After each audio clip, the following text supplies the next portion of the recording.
Guys, আশা করি সবাই ভালো আছো। আর আমিও খুব ভালো আছি। আর আমি তোমাদের কুইন বিপাশা। তো আজকে 25শে ডিসেম্বর, সবাইকে শুভেচ্ছা থাকলো। আর আমি আজকে যাচ্ছি বকখালিতে। বাড়িতে বসে খুব বোর হচ্ছিলাম, তাই পিসি বললো চ। অফিস থেকে আসার পর পিসি বললো চ তাহলে বকখালিতে যাই। তো বকখালি যাওয়ার জন্য রেডি হয়ে গেলাম চটপট।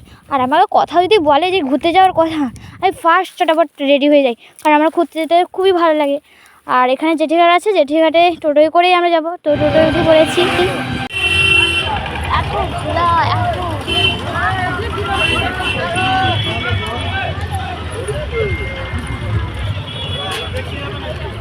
দুর্গা পূজায় কিন্তু এত ভিড় হয়নি, বলো? ডিসেম্বর এই দিনটা মিস করি।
হে গাইস, দেখো আমি আর পিসি করে বালিচাতে ধরে চলে এসেছি। আর জল দেখবো বলে সমুদ্রের জলটা অনেক নিচের দিকে চলে গেছে, তাই ভাটা পড়েছে মনে, তাই জন্য আমি আর পিসি করে চলে এলাম মাছ দেখতে। যে মাছ দেখা হয়ে গেল, কত রকম মাছ পড়েছে। আর আমার দাদাকে ভিডিও কল করে দেখাচ্ছে, দাদা হোস্টেলে আছে তাই জন্য আসতে পারেনি, দাদাকে ভিডিও কল করে দেখাচ্ছে। আর ওই যে টাওয়ারটা দেখো, ওই টাওয়ারে না কত পাখি উঠতেছে, ছোটো ছোটো পাখি, আর চাঁদটা উঠেছে কত সুন্দর। আর কাকুর দোকান দেখতে পাচ্ছি না, এই যে কাকুর দোকানে চলে এসেছি। আর বলতে গেলে এই কাকুর দোকানে না খুবই পাপড়ি চাট খেতে খুব ভালো লাগে, কাকু খুব টেস্টি বানায়। আর আমার পাপড়ি চাট খুব ভালো লাগে।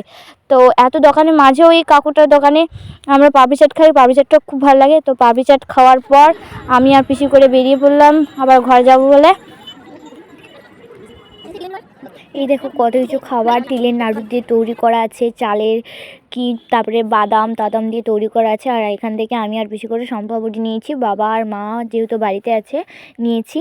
তো এখান থেকে যাওয়ার পথে বাড়িতে যাব না, বাড়িতে একটা বোনের বাড়িতে যাবো, বোনের বাড়ি থেকে বাড়িতে যাব। তো এই বোনের বাড়িতে চলে এসেছি। এই বোনু দেখো নাচতিছে, ঠিক ক্যামেরা বন্ধ করে দিলেই নাচে। তো ক্যামেরাটা বন্ধ করে দিয়ে তখন নাচছিল, বা এই যে নাচছে এখন। সো গাইস, এখন বাড়িতে পৌঁছে গিয়েছি। তো অনেক কিছু জিনিস আছে, সেগুলো গুছোতে হবে, খাটের মধ্যে আছে। তো এই ভিডিওটা কেমন লেগেছে অবশ্যই কমেন্ট করে বলবে। আর দেখা হচ্ছে পরের ভিডিওতে। ওকে, বাই।